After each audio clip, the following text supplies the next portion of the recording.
You ever seen the film Everything Everywhere All at Once? Well, I always think the title really perfectly captures shiny object syndrome. So many of us have this desire to leap on those most exciting ideas that we have just immediately. So why do people call it shiny object syndrome? Well, the answer is really quite obvious. We just love shiny new things. They make our brains excited, and so excited that our brains say, stop doing what you're doing right now and look at this thing over here. In business, the shiny object's usually some task or project or entire other business that our brain would think will be better for us, that we might find more enjoyable. So what's so bad about it? The answer kind of contradicts a lot of the advice I've seen online for shiny object syndrome. One of the main ones being that this word discipline keeps getting thrown around. Let's look at why that doesn't work, particularly for ADHD people. Let's invent Jerry, who's an ADHD business owner he's trying to listen to the advice that he's seen online. Just have more discipline and you'll succeed.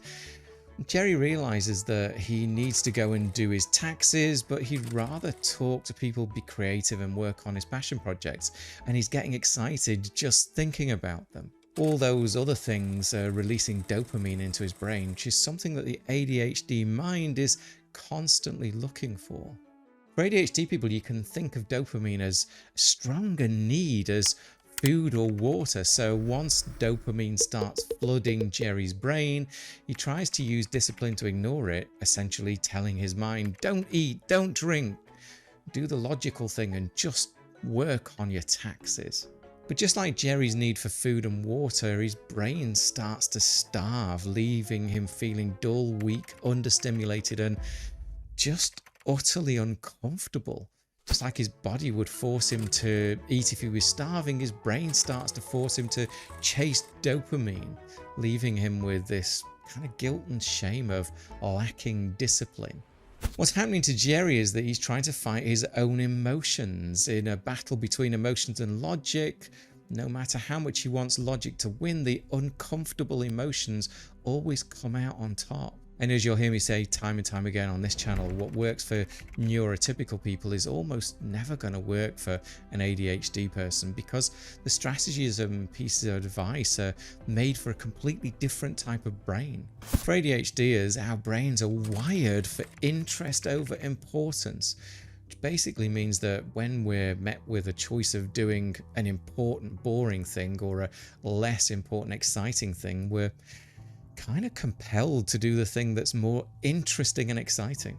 So the reason that simple discipline doesn't work is that discipline requires us to have the brain capacity to choose to do the more important thing and ignore our natural tendency, which, as I've said, is as strong as hunger or thirst for us. That's what neurotypical people really just can't understand. Now, you might be hearing this and thinking to yourself, well, it just sounds like an excuse. Everyone wants to do the more exciting thing. You just have to deal with it and do the more important one instead. And to that, I would say if you were running a marathon alongside a man with one leg, would you just tell him to run faster, or would you tell him to run as if he had two legs? Would you stand beside him and give him advice that he could run 100 meters in 17 seconds if he just tried harder? Of course you wouldn't, but why is that? Because this man has a difference that stops him from doing things the way that others might do. And that's the thing with ADHD. It is a difference. It's a physical limitation, but it's invisible since it lies within our heads. And it's not on display for everyone to see. It sits within our behaviors if you know what to look for. So the first problem is that we don't see ourselves as having a true difference between the brain wiring of ourselves and others, which causes us to associate discipline with shame. Instead of empowering ourselves to complete tasks that we don't want to do, we fall into this cycle of shaming ourselves into doing tasks we're uncomfortable with. And when we fail to do it, maybe based on our schedule, we continue to shame ourselves even more and more until we give up on the project or business altogether. or maybe just leave it until the last minute when our adrenaline system starts to take over and we feel like we have to do it.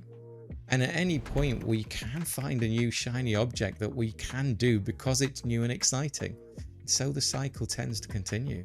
This is why discipline alone just doesn't work. The second reason that discipline doesn't work for ADHD people is because they're often not aware when they're completing a new and exciting task that they're actually avoiding something that's uncomfortable. So it can be more about avoidance than it is about chasing something novel, new, and interesting.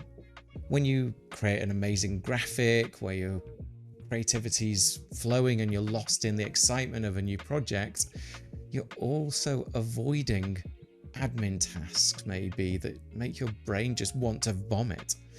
You're replenishing your energy levels rather than taking away from them. The crux of this is that your brain isn't actually aware that that's what's going on. You don't have the self-awareness at this point that that's what's happening. So when a new exciting task or project pops up, the dopamine that gets released into your brain decides for you that this task is really important and you should go and do it. Even more important than that admin task that you've been dreading for days. And on an even bigger scale, you might even find a completely new business plan that seems to fit you better than the one you're currently involved in, which causes you to switch an entire business over and over again. But your brain doesn't know at the time that's what's really going on. So let's look at an example. Well, let's invent Marsha this time. She's running a marketing business and she's constantly avoiding market research, which can be a really important part of marketing. Instead, she spends her hours making new graphics and attractive website designs. And while graphics and website designs are important, it can't be at the expense of market research. As Marsha realizes that her business isn't going anywhere, her mind starts to wander towards other businesses that she could go into. So then she thinks, what about business consultancy? It's absolutely perfect. It involves talking to people, which she loves, creativity, which she can't get enough of, and no boring, mundane market research to bring her business down. It's the complete answer to her problems, and she needs to get started right now. So she gets into this consultancy business, and for 3 weeks, she's absolutely loving it. But the admin tasks were going to come back because they're needed in both businesses. And her marketing strategies may be underdeveloped, leaving her attracted to the next business that will solve all of her problems. At the surface, Marsha's found a new business that she's excited about, but the true source of the excitement is through avoidance of the tasks that her brain didn't want to do. So if discipline doesn't work for neurodiverse business owners, what does? Well, the short answer is when shiny object syndrome arrives, give into it, but in a specific way. Now, I know it's going to sound crazy to most of you who are listening, but it is true. But there's 3 things you have to put in place first. Let's go through them. Let's start with top level. You need to be 100% sure that the business you're involved in is actually the right one for you. For me, at one point, I decided to have a marketing and SEO agency, and I realized eventually it wasn't what I wanted to do long term. I never liked being responsible for other people's businesses in that way, and it wasn't going to change anytime soon. And this was different from shiny object syndrome because I wasn't thinking about small tasks that I didn't want to do or anything like that. It was an entire business.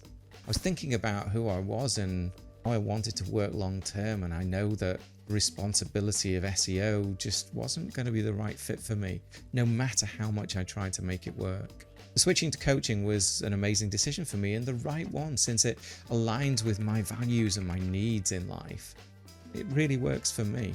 There's still some elements of coaching that I don't like to do, but I now realize that I can get those done in different ways. And at least I'm in a business that's right for me, fundamentally. So instead of falling into a new business cycle, I've slowly built up a team to help me with the things that my mind just doesn't like doing. So now that we've got the "are you in the right business" question out of the way, we can start to look at those shiny objects that are in the business that's right for you, because there's always going to be some of them. They're going to be there. The best way to look at shiny objects when they occur is to ask yourself what you're avoiding in exchange for this shiny object. or if this other task is just more exciting for you than what you originally had planned. For me, it's any kind of work with expenses and accounts or organizing things, remembering where purchases were and making sure everything's organized just is hard for my brain. Never really wants to get that task done. So instead I look for that shiny thing that my brain gets excited about, like brainstorming new ideas for the program that I'm building or hopping on a call with a colleague to talk about creative things.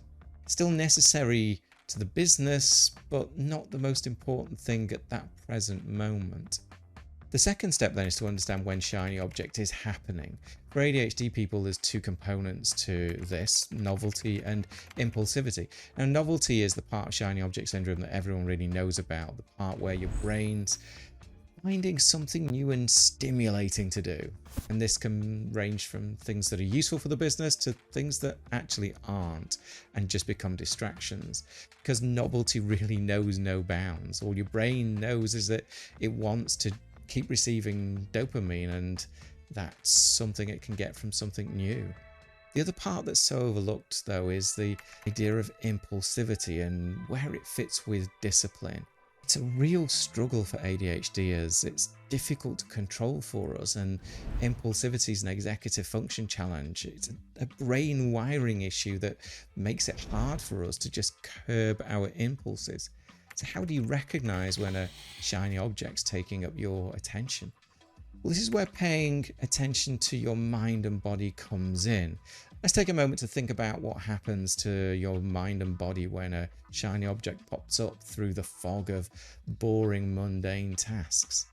You get excitement, stimulation, adrenaline, dopamine, all pumping through your system, leaving you feeling electrified with excitement for this new product or task. These are amazing feelings, and they're what our brain needs, but the problem is that all of these feel-good chemicals running through affect your ability to make rational and sensible decisions. This is often what people really mean by discipline. It's like a pair of glasses that are fogged up, making it difficult to see things clearly. This is where I like to use a 48-hour rule. Leave it alone for 2 days.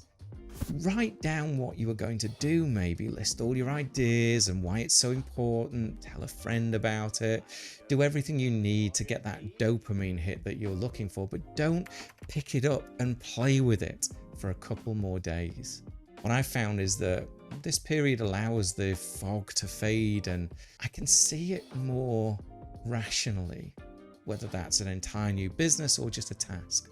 So let's get back to Marsha with this example. When she was running her marketing business and the shininess of her consultancy business came to her attention, the best choice is not to do it and to hope that the excitement goes away, but that often doesn't happen. So she made the decision to go and change her business without really thinking it through first. While she's feeling this stimulation from this new business idea, she could instead just write down what she wants to do to get started with the business, hop on a call with a friend to discuss it, or begin looking into how she could do it. But don't actually action it for at least a few days. If it's an entire business change, probably more than 2 days. In that time, she'll have the ability to think to herself, well, I've already changed business recently and there's still going to be admin tasks that I don't want to do in this new consultancy business, so maybe it's best for me to continue with marketing for now and find a way to get those tasks done. And that's the answer. This allows her to act on this impulse that she can't easily curb with her ADHD brain, but gives her a couple of days to build some discipline which will work with the way her brain is wired. So the effect of the stimulation that she gets from this shiny object has had time to wear off. And what you'll find during this is that your mind will learn how to chase dopamine in a way that isn't quite so detrimental for your business and your life. The third and final step is to ask yourself, what am I avoiding in exchange for this shiny object? This is where I like to use the 5 whys, which is essentially where you keep asking yourself why maybe 3 to 5 times until you find the true answer. So let's use Marsha again and see what she would do in the situation. Now, she might find herself spending a lot of time redesigning her website instead of conducting market research. So let's start. Why am I spending so much time redesigning my website? Because it's creative and enjoyable. Why do I prefer redesigning my website and doing creative tasks like that over conducting market research? Because market research after the second or third time feels boring and mundane. Why does it feel mundane after the second or third time? Because it involves repetitive tasks and data analysis that I just don't enjoy. Why do I find repetitive tasks and data analysis boring? Because they require sustained attention and focus that doesn't provide any immediate gratification. Why do I struggle with tasks that require sustained attention and don't provide immediate gratification? Because my ADHD brain finds it hard to stay motivated with those tasks if I try and work like a neurotypical person and just power through. Once you figure this out, you can begin to make a trade-off with shiny objects, finding better ways to work on boring bits of projects while still giving in to some of the shiny things, at least to some extent. I'll be really honest with you. It's going to be very difficult for an ADHD person to live their life without giving in to some level of shiny object syndrome, just like you have to give in to hunger at some point. But when you discover that there's new ways to do the tasks you don't like to do, and that work with your ADHD brain, things become a lot easier. I'll give you an example. When I'm doing my taxes, I can body double with people, or I can get my accountant or bookkeeper involved. I'm not required to do it the same way that neurotypical people do it. I'm not stuck between the two options of do it one way or don't do it at all. If I need to have someone sit with me while I'm doing it, that's perfectly okay with me. And this ultimately gives me more room to do those shiny objects that I actually do like in my business. And I'm not saying it's going to be easy. In fact, I know how hard it can be. Today, I might break my tasks into pieces and say to myself, I'll go and do 5 minutes of it now and then do something that's shiny later. Often when I get started, I actually do get the thing finished. But more often than not, these days, I tend to outsource things that I don't like, and I have the budget for doing that. But as a reminder, I can't do any of this until I know I'm in the right business and I've discovered what I'm avoiding in exchange for these shiny objects, and most importantly, why. So the short version of all of this, discipline doesn't work for us, and shiny object syndrome isn't the villain it's made out to be. Fighting against it all the time just leads to unhappiness, and black and white thinking is what really leads us to believing that we just have these two options: do it like a neurotypical person or don't do it. You recognize you have to. Hopefully you can start to let go of that shame now and start working with your brain rather than against it. See you in the next video.